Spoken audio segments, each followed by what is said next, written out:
Help me reach 1,000 subscribes. Support the video with a like and leave your thoughts in the comments. I read every comment. Thanks. I had always trusted Emma. We'd been together for 6 years, shared an apartment in Chicago, built a life around routines, inside jokes, and weekend brunches. I thought I knew her. I thought I knew when she was happy, sad, stressed. But that night, as I walked into our apartment earlier than expected, I realized how little I actually knew. I had a key to the door, but usually I came home later. Work had kept me at the office longer than usual, and I decided to surprise her, maybe grab a quiet dinner together. The hallway smelled faintly of her lavender candle, something I always loved. But the minute I stepped into the living room, something felt off. The sound of muffled laughter reached my ears, and I froze at the doorway. Emma was on the couch, her phone in hand, sitting incredibly close to a man I had never seen before. I froze. My heart skipped a beat, then slammed against my chest. For a moment, I thought maybe I was imagining things. Maybe the shadows in the room were playing tricks. But no. The way they leaned in, the whispered laughter, the subtle brushing of hands, it was unmistakable. I leaned against the doorframe, trying to make sense of it. My brain refused to process the scene. Emma noticed me almost instantly. Her eyes widened, the phone slipping slightly from her grip. She opened her mouth, but no sound came out immediately. It was like the air itself had thickened, trapping me in a moment I couldn't escape. Finally, she spoke. "Lucas, Her voice trailed off, uncertain, panicked. I stepped closer, and the man pulled back, awkwardly, giving me an apologetic glance that didn't matter.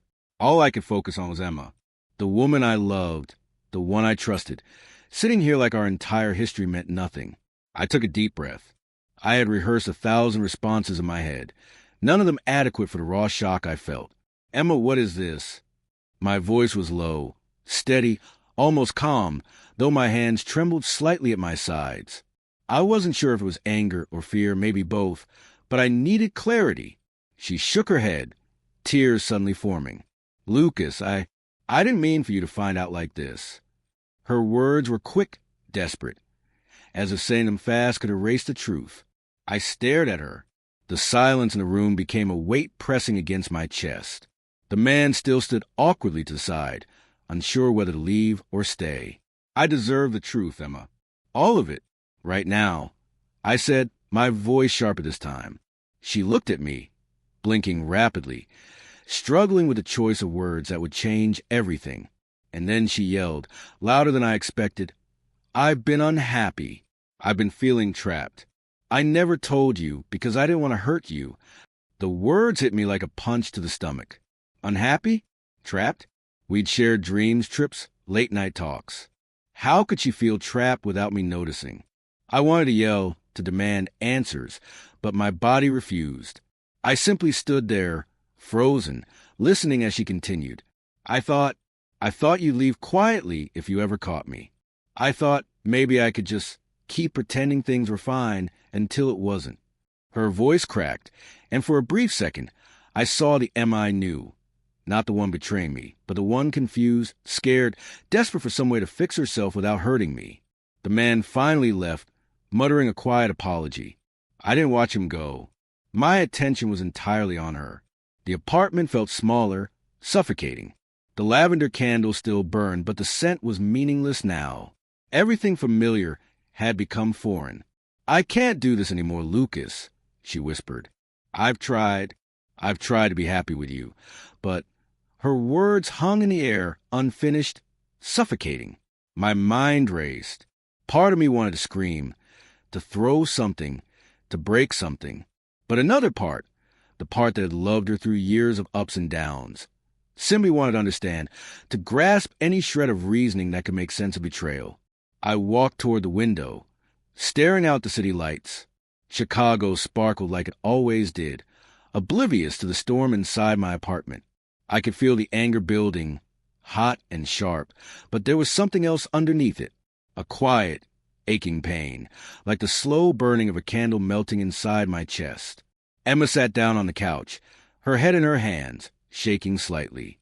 I could see the guilt written across her face. I wanted to speak, but the words failed me.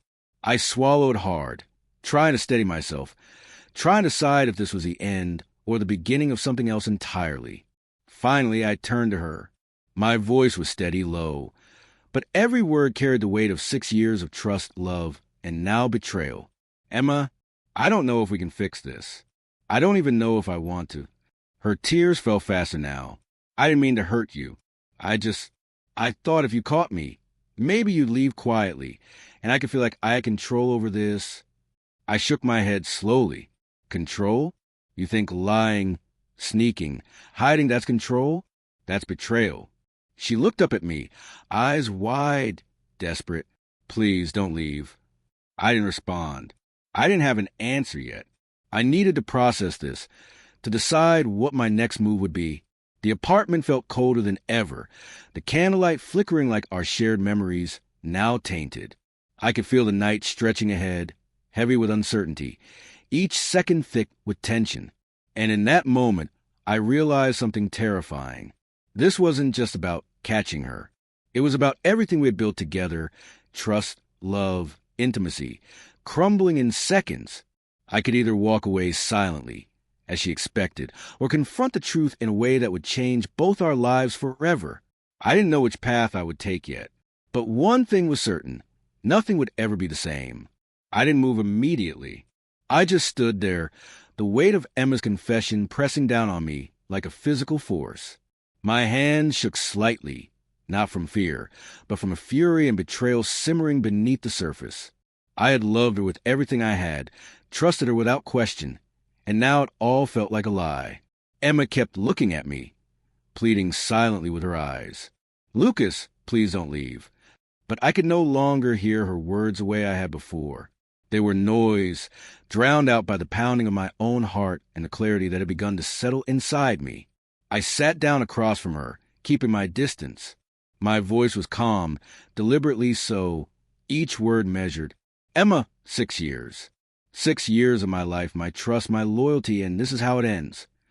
She shook her head, tears spilling down her cheeks. I never wanted to hurt you.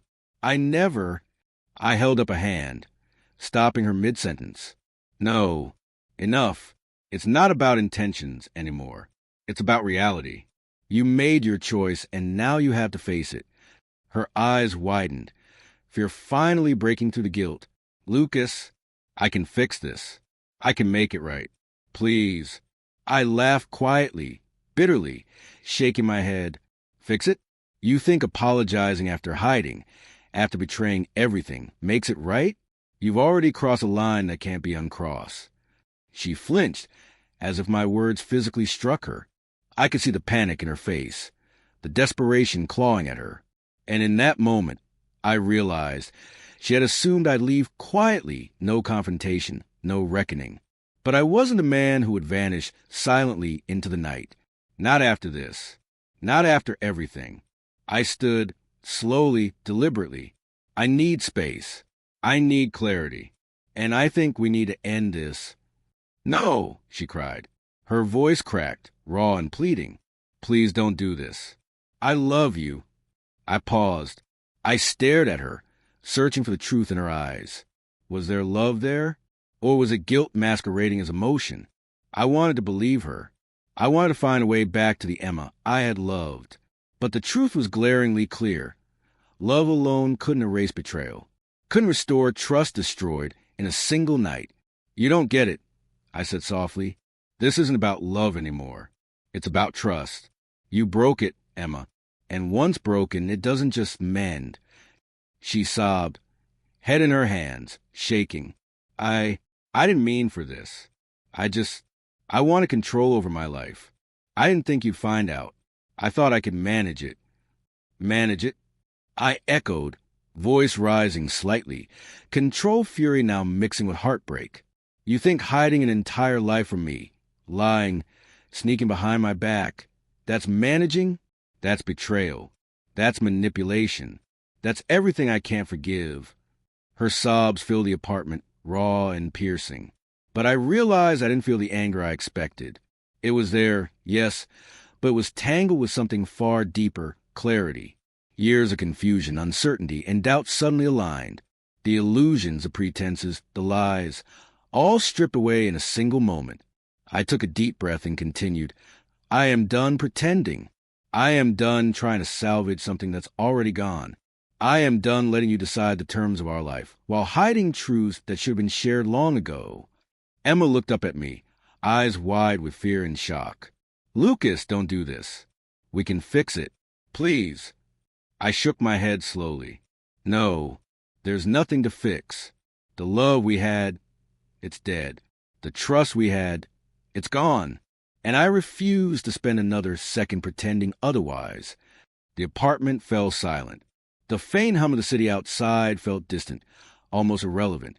The candle I had always loved flickered weakly, casting shadows on the walls like echoes of the life we had once shared. I moved to the door, grabbing my coat. Emma's voice broke the silence again. Lucas, please. I paused, hand on the doorknob, and looked back at her one last time. I hope one day you understand the cost of betrayal. Not just for me, but for yourself. Because when trust dies, love dies with it, and there's no going back. With that, I walked out. The hallway felt impossibly long, the city lights through the window distant and indifferent. I didn't run, didn't slam the door. I simply walked, each step a mixture of grief and liberation. By the time I reached my car, the weight of my chest had shifted slightly. It wasn't gone, but it had changed shape. No longer pure heartbreak. Now a sense of resolution, a quiet, bitter clarity. I started the engine and drove, the streets passing like memories I would soon leave behind. That night, I didn't call anyone, didn't text anyone. I just drove. I drove until the city lights blurred into darkness, until the quiet hum of the tires on the road became the only sound. And in that quiet, I realized something profound. I wasn't fleeing. I wasn't hiding. I was finally choosing myself. Emma's voice, her confession, her betrayal, it would haunt me, yes, but it would not break me. And for the first time in hours, maybe days, I felt a strange sense of peace. Painful, yes, but honest, clean, final. Somewhere deep down, I knew this was the only way forward. No apologies, no pleading, no looking back. Just me, reclaiming the life I had trusted her to share, but now taking fully for myself. And in that darkness, I felt it, the sharp, piercing clarity of freedom, the kind that comes only after seeing the truth in its rawest, most brutal form.